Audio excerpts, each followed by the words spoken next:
La poussée vectorielle a été initialement conçue pour donner aux avions la capacité de décoller et d'atterrir verticalement. Mais elle a ensuite été étudiée pour effectuer des manœuvres qui pourraient être utilisées au combat, et que d'autres aéronefs conventionnels ne pourraient pas faire.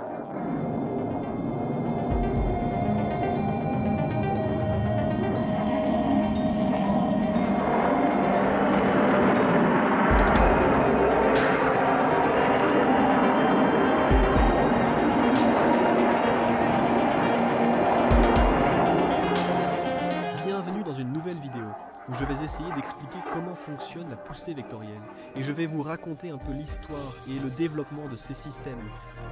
Mon nom est Marcos, et ceci est le monde de l'aviation.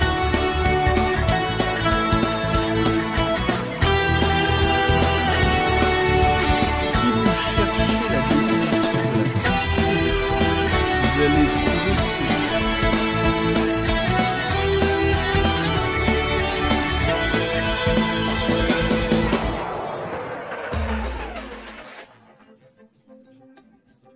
La capacité d'un avion ou d'un autre véhicule à diriger la poussée de ses moteurs dans une direction autre que parallèle à l'axe longitudinal du véhicule. Allons le voir. Ceci est l'axe longitudinal de l'avion. Et un autre concept important est le centre de gravité. Nous pourrions facilement comprendre le centre de gravité si nous imaginions suspendre un avion à partir de ce point. Il serait suspendu en parfait équilibre. Nous allons commencer à le voir avec quelque chose d'un peu plus simple comme ce missile R-73 qui pourrait aussi être n'importe quel type de fusée, mais ce missile a une orientation des gaz d'échappement. C'est son axe longitudinal où se trouve le centre de gravité. Rappelons-nous la troisième loi de Newton. Pour chaque action, il existe une réaction égale et opposée. La poussée, qui pointe actuellement vers le centre de gravité, génère un moment nul, c'est-à-dire il n'y a pas de force de rotation autour de ce point. Nous pouvons générer un écart d'axe en changeant l'angle de la force de poussée, générant un couple. L'une des premières méthodes de vecteur de poussée dans les moteurs de fusée était de placer des pales dans le jet d'échappement du moteur. Les missiles B-2 allemands de la Seconde Guerre mondiale utilisant ce système.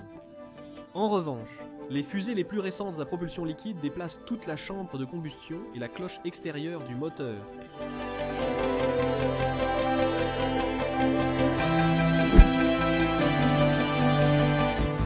Revenant aux avions, bien que nous allons bientôt voir comment il est utilisé pour la super manœuvrabilité, la technique était à l'origine conçue pour fournir une poussée verticale vers le haut comme un moyen de donner à un avion la capacité de décollage et d'atterrissage vertical ou court, ce que l'on appelle communément décollage et atterrissage vertical, et short take-off and landing, des acronymes qui signifient vertical take-off and landing, décollage et atterrissage vertical, et le second, short take-off and landing, décollage et atterrissage court.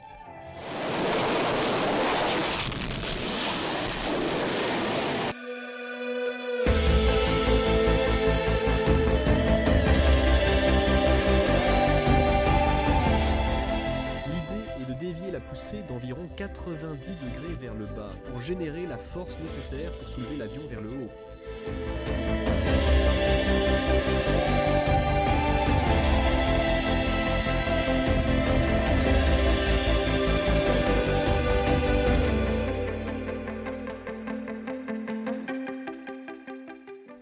Les complexités mécaniques de cette conception ont été assez problématiques.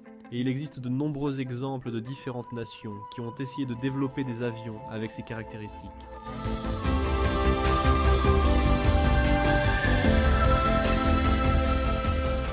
Dans les années 60, de nombreux prototypes capables de décollage et d'atterrissage verticaux ont vu le jour.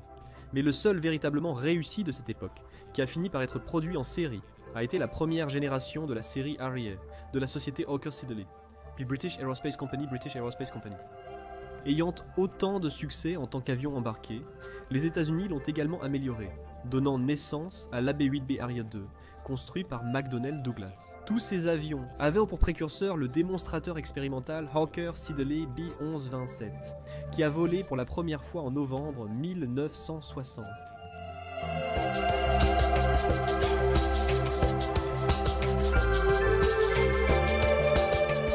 En Allemagne, Dornier expérimentait avec le Do-30 un avion de chasse bombardier et de soutien tactique. Le Entwicklungsring BG-100, un intercepteur supersonique conçu pour être le successeur du F-5 4G, Starfighter allemand, et le bombardier BAK, un 9-1B, concept similaire au Harrier. Tous ces prototypes ont ensuite été annulés en raison de leur coût de développement élevé.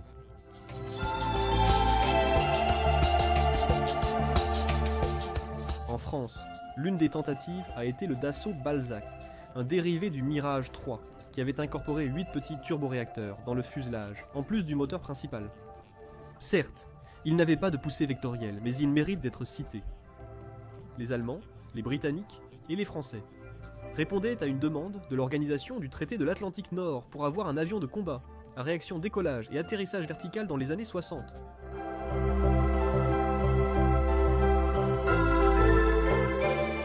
Du côté de l'Union soviétique, nous avons le Yakovlev Yak-36, effectuant son premier vol en 63.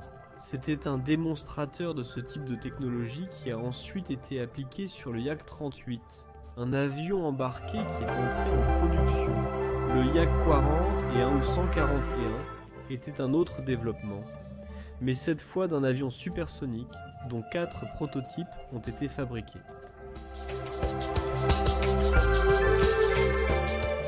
Aux États-Unis, de nombreux autres concepts très différents les uns des autres ont été testés, et certains d'entre eux avaient une poussée vectorielle, comme le Bell AX-14 de l'année 1957.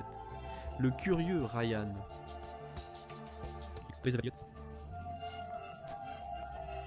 Jusqu'à arriver au plus moderne Boeing X-32 et le célèbre F-35 version B.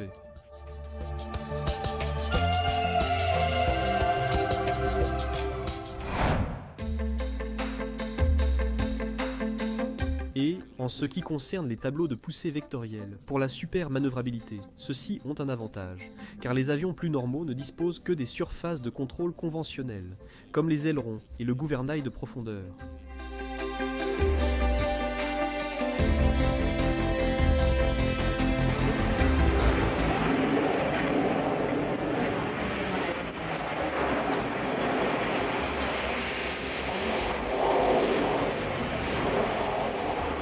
Il y a eu beaucoup de développement de cette technologie, et je n'en nommerai que quelques-uns. Je veux aussi vous dire qu'il en existe de 2 types, les soi-disant 2D, avec des bus orientables en 2 dimensions, sur l'axe de tangage, en plus de l'axe longitudinal de la poussée. Ces derniers déviennent simplement les gaz d'échappement vers le haut ou vers le bas, comme les démonstrateurs de technologie F-15 Maneuvering Technology Demonstrator, et le prototype X-32, qui ont ensuite pu dériver en F-22 Raptor, tous ces modèles étant américains. L'autre type est les bus 3D, ou les bus orientables en 3 dimensions, sur l'axe de tangage et de lacet, en plus de l'axe longitudinal de la poussée.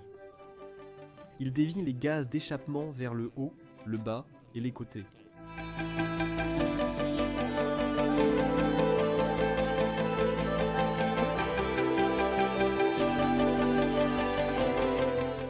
Des exemples de ceux-ci sont le Rockwell Messerschmitt Bulkhoff-Blohm X-30E1, les F-15, F-16 et F-18, modifiés par la National Aeronautics and Space Administration pour étudier ce concept.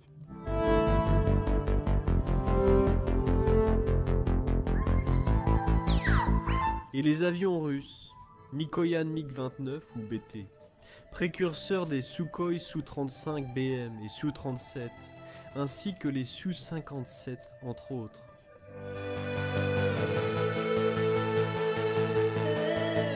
Notez que, bien que le principe soit le même, il existe différentes façons de vectoriser le flux d'air.